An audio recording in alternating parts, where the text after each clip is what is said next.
sacred nature of kingship. So, Your Royal Highness, if you put the stole over the king's head. The whole United Kingdom is in shock after King Charles unexpectedly crowned Prince William as the new king. As my heir, William now assumes the Scottish titles, which have meant so much to me. This news has left both the royal family and the public speechless, and many are now wondering what could have led to this sudden decision.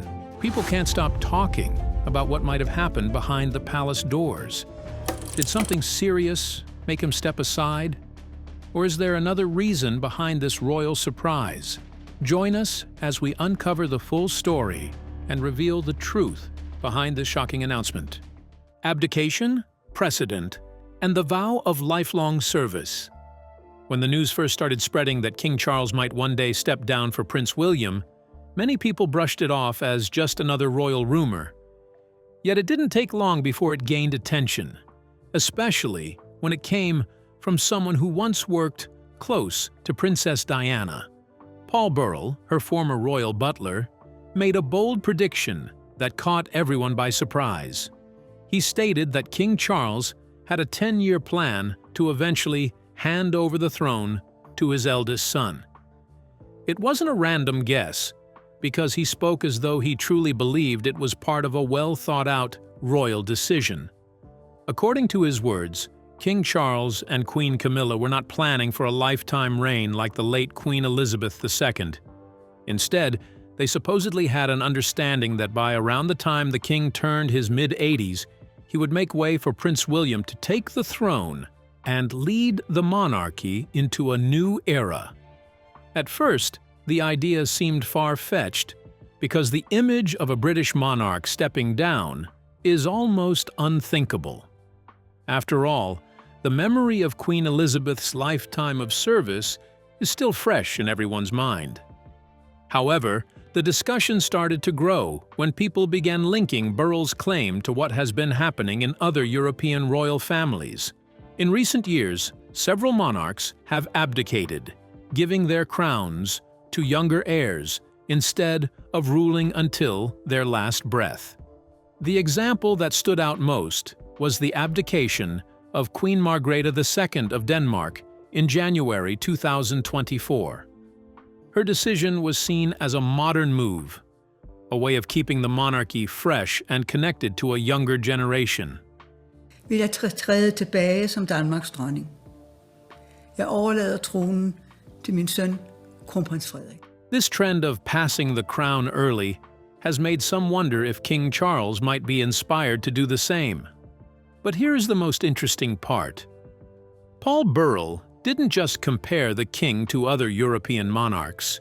He stated that Charles might follow a path more like his father, Prince Philip, who eventually retired from public duties after many years of service. Burrell believed that Charles saw himself as a bridge between the old and the new, a monarch who would serve for a time, steady the ship, and then pass the responsibility on to his son while still alive to witness the next chapter. It sounded reasonable to some, especially given how modern and forward-thinking Charles has always tried to be. But for many people, this prediction didn't sit right, because abdication in Britain carries a heavy historical shadow that few can ignore. However, to understand why this prediction caused such a strong reaction, we have to look back to the only modern example of a British monarch stepping down, and that's King Edward VIII in 1936. His abdication shook the entire foundation of the British monarchy and left a mark that still influences how the royal family is seen today. Edward's decision was not based on age or health, but on love. He wanted to marry Wallis Simpson, an American divorcee, which at that time was considered unacceptable for a king who also served as the head of the Church of England. His love story forced a conflict between personal desire and royal duty. And in the end, duty was lost. When Edward signed the instrument of abdication, he gave up not only his title, but also the stability of the monarchy. The aftermath of his abdication was nothing short of a national crisis. It wasn't a quiet or easy transition, because every part of the British government and the Commonwealth had to give their approval for the decision to become official. Leaders across the countries viewed it as a constitutional earthquake, something that tested the strength and unity of the monarchy. For many people of that generation, the event felt like a betrayal. The king had broken the sacred promise to serve for life, and that single act created a sense of distrust that the royal family had to spend decades repairing. And in many ways, historians believe that the monarchy survived because of Edward's brother, King George VI, who stepped in at a time when the institution was on the edge. He brought back the image of strength, humility, and service that people needed to believe in again. His reign restored dignity to the crown and laid the foundation for the remarkable legacy of Queen Elizabeth II. Because of that painful chapter, abdication became a word that carried shame and fear within the British royal system.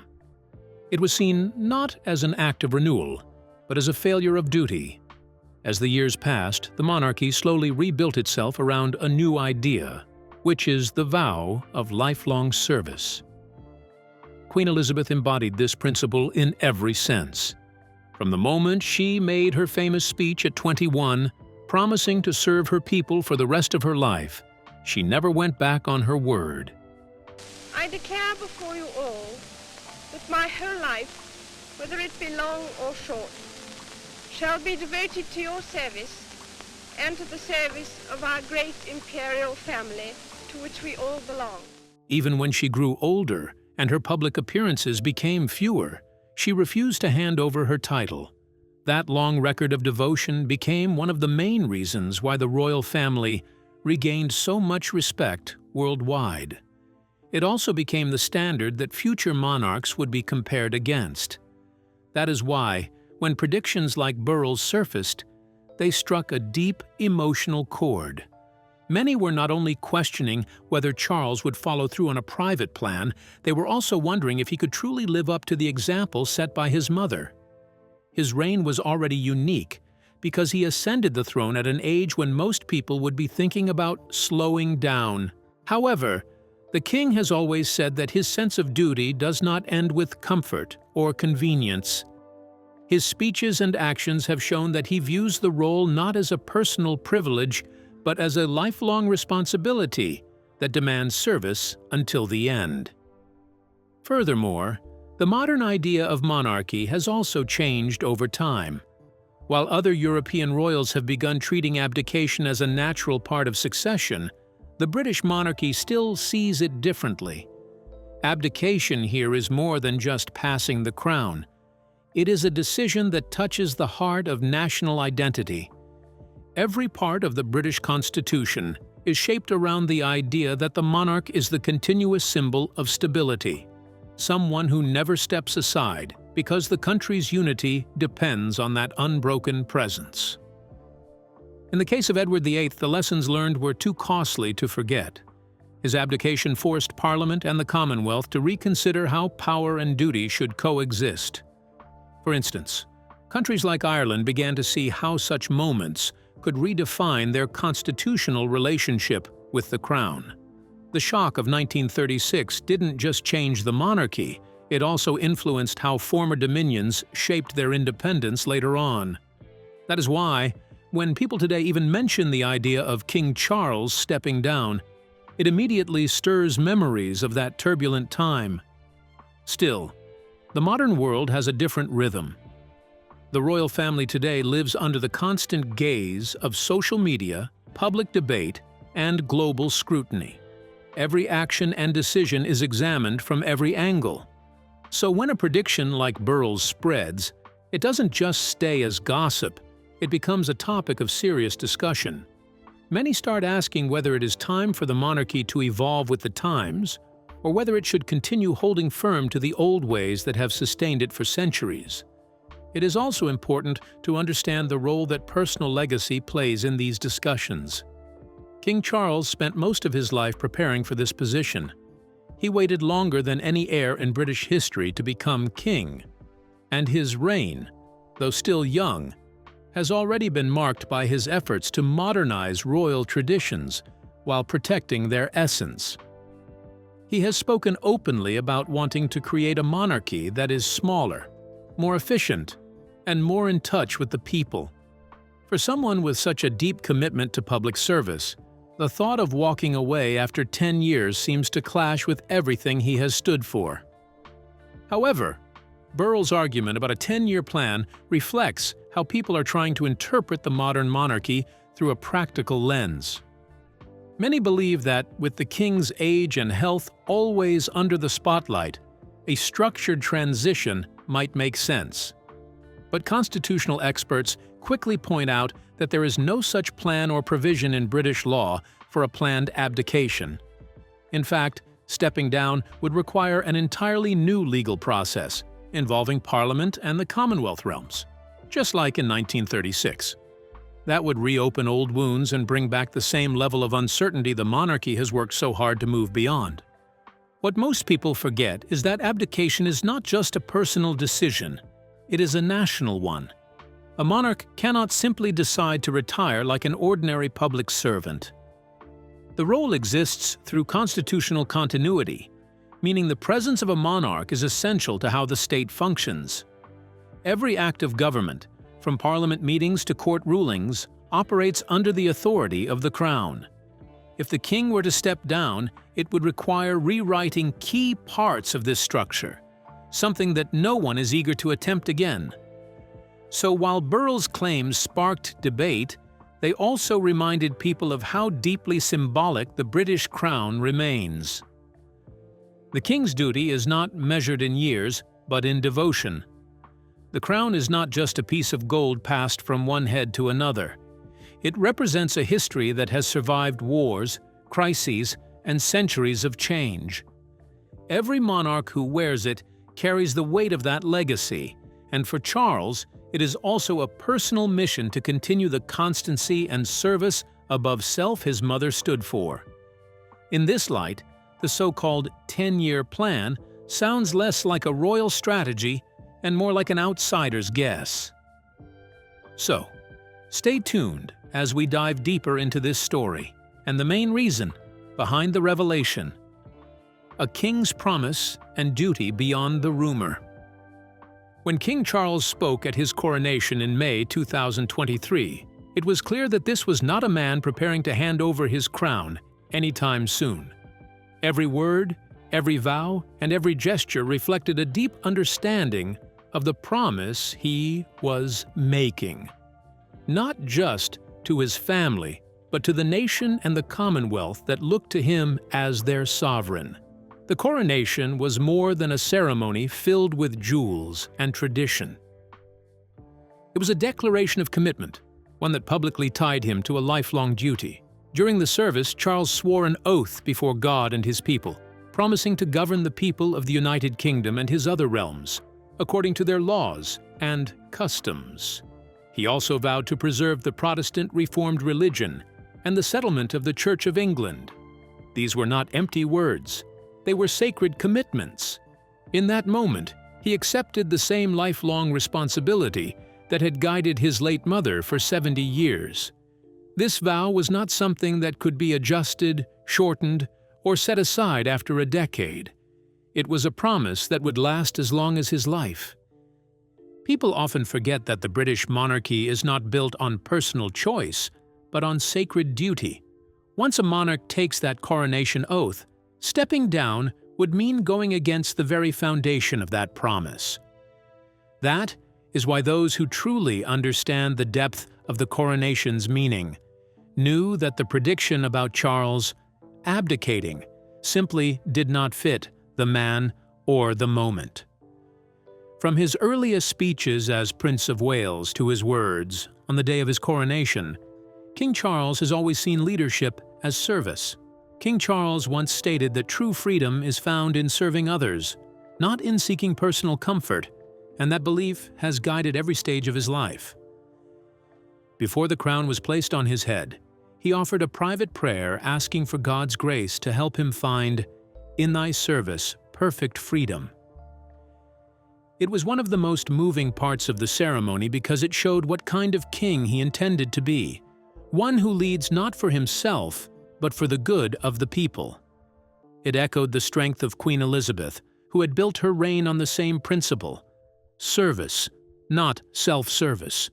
To the royal family, duty is not a job that ends at retirement age. It is a lifelong calling.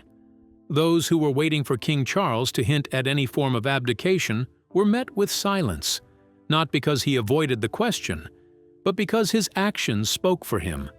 He continued to take on public duties, host state visits, and attend major international events despite the growing chatter about a so-called 10-year plan.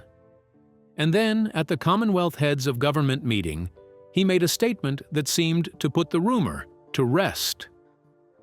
He said, "I can assure you today that for however many years God grants me, I will join you and the people of the Commonwealth on every step of this journey." That single line carried weight. It was not an ordinary sentence. It was a message that directly confronted the talk of abdication. By saying, "For however many years God grants me," the king made it clear that his reign would last for life, just as his mother's had. His promise was not bound by a timeline or a plan. It was guided by faith and by duty, the two things that have always defined the British crown. When people close to the royal household were asked about these rumors, they too dismissed them. Grant Harold, who had once served as King Charles's butler, was one of the first to speak up. He stated that abdication simply wasn't in the king's nature. According to him, Charles's sense of duty runs too deep. Harold explained that the king's outlook mirrors his mother's, which is a promise to serve until his final breath. This statement may sound symbolic, but within the royal world, it carries a serious truth. The king's work continues no matter his age, and stepping down is never viewed as an option unless a severe crisis forces it. But the monarchy has already prepared for such possibilities in a much smarter way, and it's one that makes abdication unnecessary even in times of illness or aging. The British Constitution includes a structure called the Councillors of State. This system allows certain senior royals to act on the monarch's behalf when he cannot perform his duties temporarily. At the moment, those councillors include Queen Camilla, Prince William, Princess Anne, and Prince Edward. They can handle formal matters, sign documents, or represent the crown in official functions when needed. This system was designed to ensure the monarchy remains stable without forcing a king or queen to give up the throne. That means that if King Charles ever faces health challenges or anything, the crown would still function smoothly without abdication. The structure ensures that the monarch remains the symbolic and constitutional heart of the nation, even if others assist in carrying the load.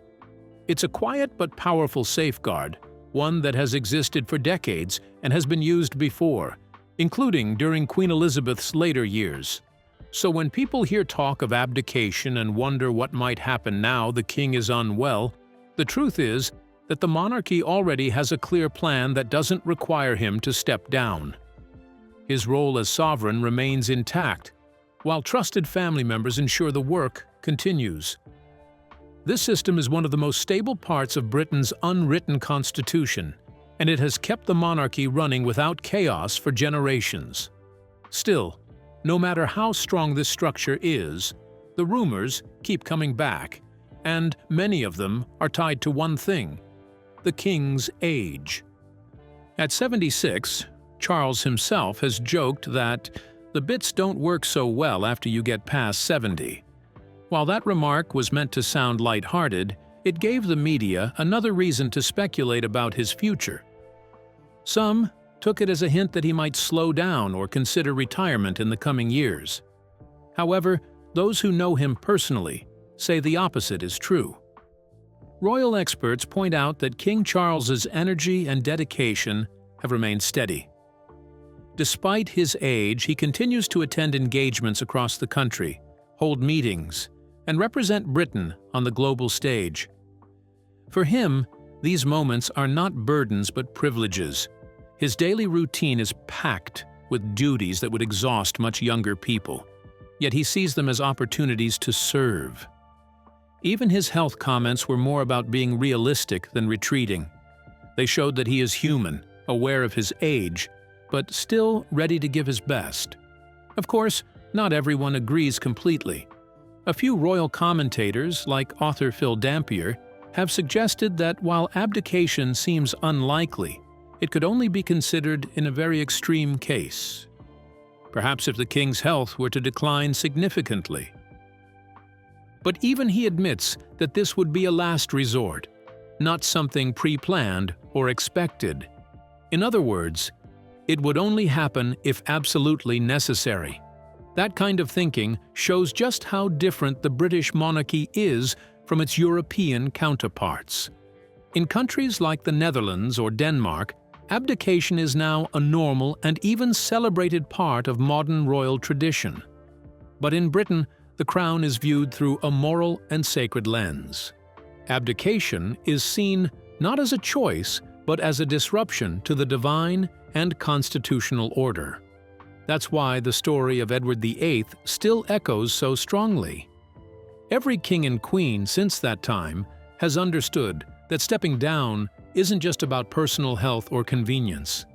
It's about breaking a sacred bond between the monarch, God, and the people. King Charles is deeply aware of that bond. Throughout his decades as heir, he watched his mother uphold her promise with unshakable dedication. Even during the hardest days of her reign, she never once hinted at stepping away. That example shaped him profoundly. It taught him that service isn't measured by comfort or convenience. It is measured by endurance. And in every speech and gesture since his accession, Charles has shown that he intends to carry that same belief. But here's the most intriguing part of all this, so stay tuned. Navigating a modern reign and personal challenges. When King Charles III ascended the throne, the world watched closely. It wasn't just because he had waited longer than any heir in British history, but because his reign came at a time when the monarchy itself was being questioned. People wondered what kind of king he would be and whether he could balance tradition with the changing expectations of a modern world. For Charles, the crown wasn't just an inheritance, it was a responsibility that required careful reimagining.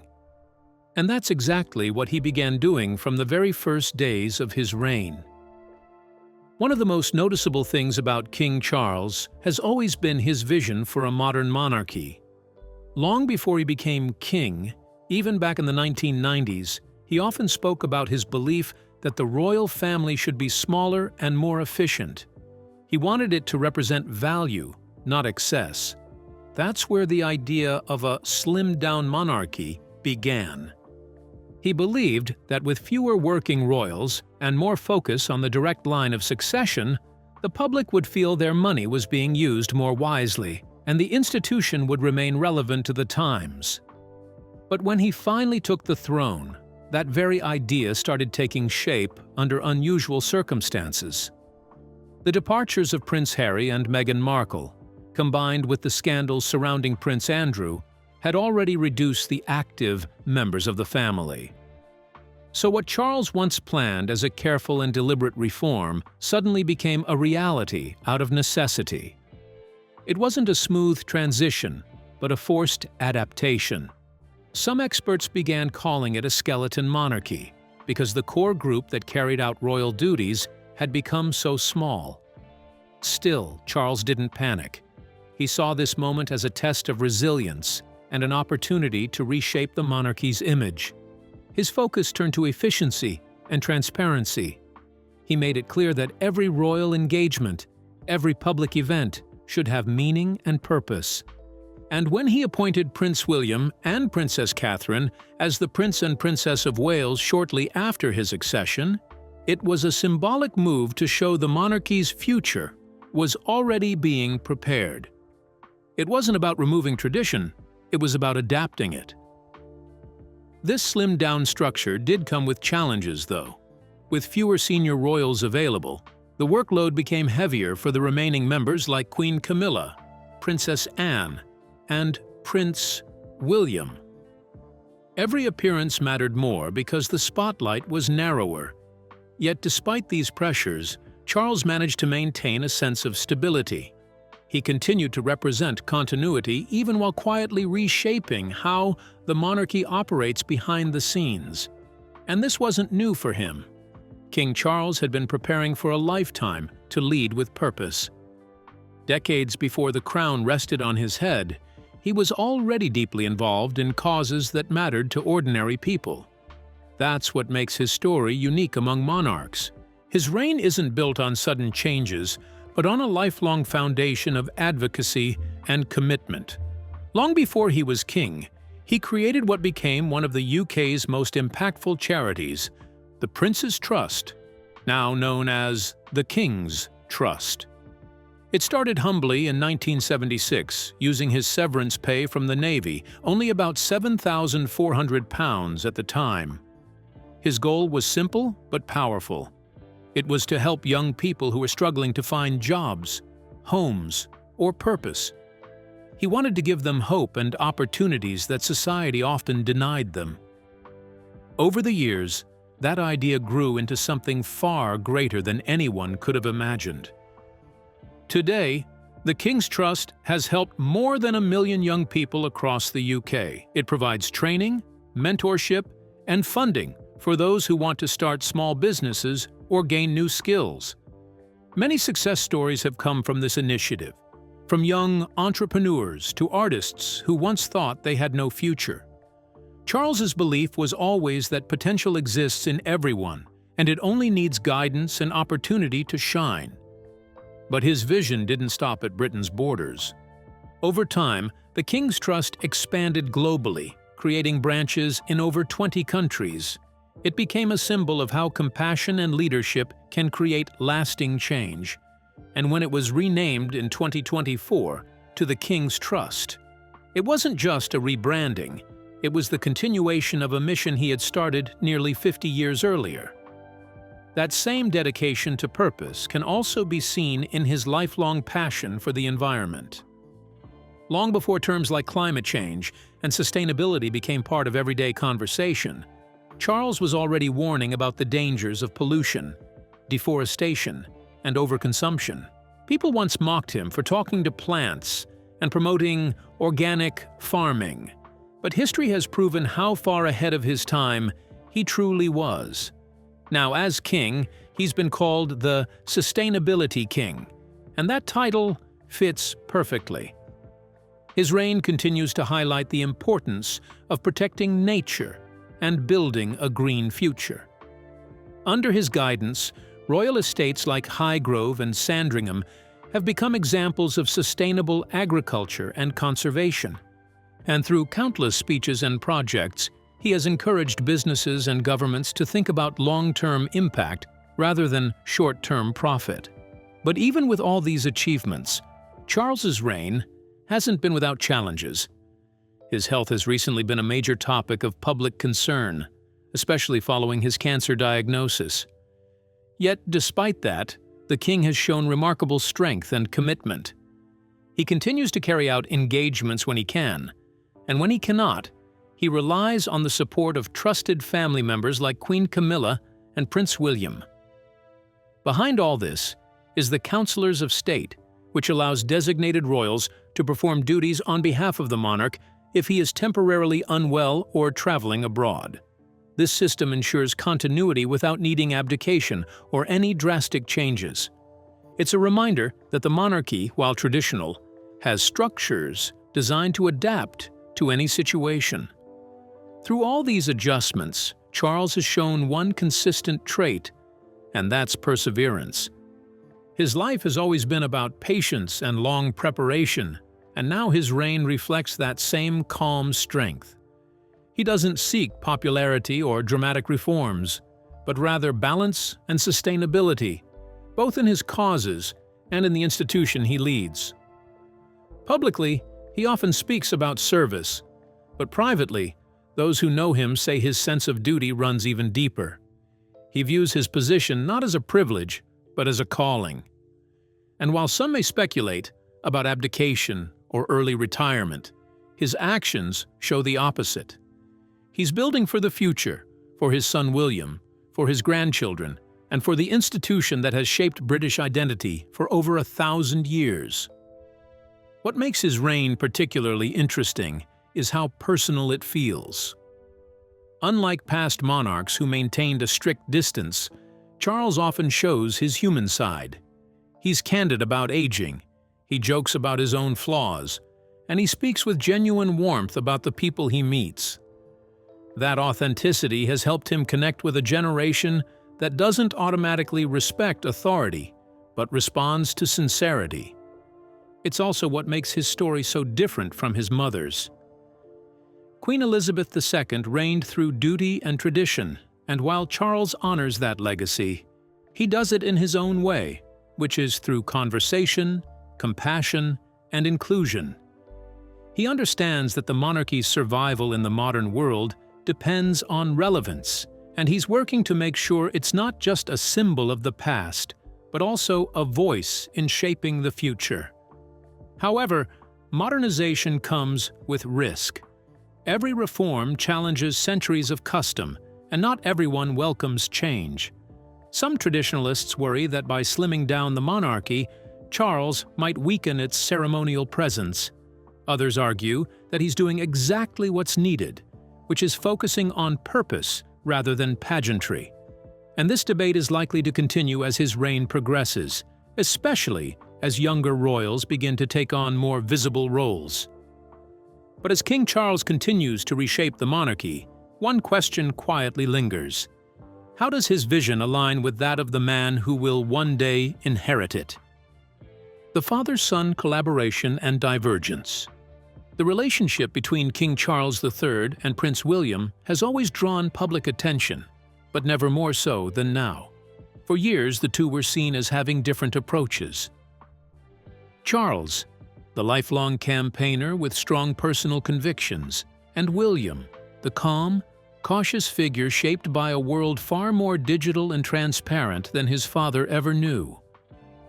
Yet since Charles took the throne, their bond has evolved into something stronger, built on shared purpose, respect, and the clear understanding that the future of the crown depends on their ability to move in harmony. People close to the palace have described their relationship as deeply strengthened since the king's accession. After decades of difference in style, both father and son now operate almost as a team. Charles as the guiding force of continuity, and William as the forward-looking architect of modern relevance. One royal aide once described William as his father's trusted lieutenant, someone who doesn't just represent the next in line, but also the bridge between generations. That sense of partnership has become especially visible in their public work. Together, they've redefined how the monarchy interacts with global issues, particularly those tied to the environment, youth, and social change. In many ways, William has inherited not just his father's position in waiting, but also his passion for causes that stretch beyond palace walls. And this overlap has created one of the most unified royal visions in recent memory. For decades, Charles was known as the activist prince.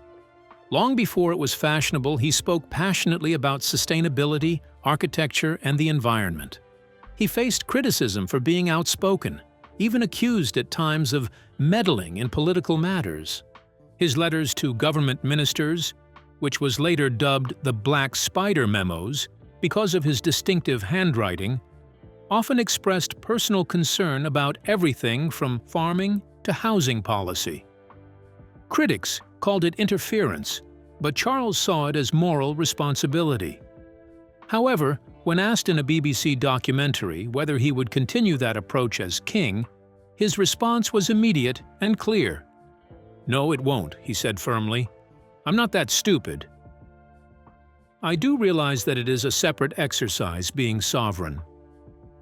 Those words marked an important change, and the moment Charles publicly acknowledged that the role of monarch demands neutrality, it was a subtle but meaningful passing of the activist torch, and the person who picked it up was none other than his son.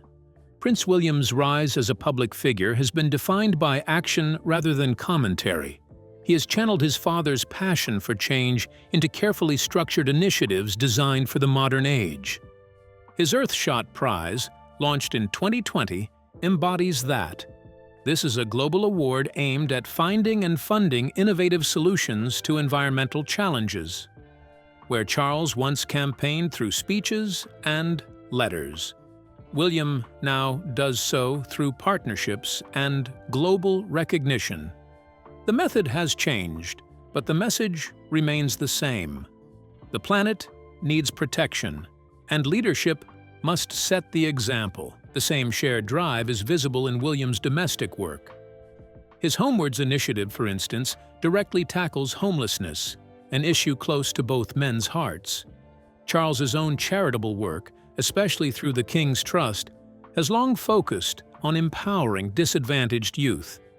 William's campaign continues that legacy but reframes it for a new generation, blending compassion with strategy and innovation. It's a reflection of how he sees the monarchy, not as an untouchable symbol, but as a living institution that should lead by example. So, do you think King Charles would ever truly step down for Prince William?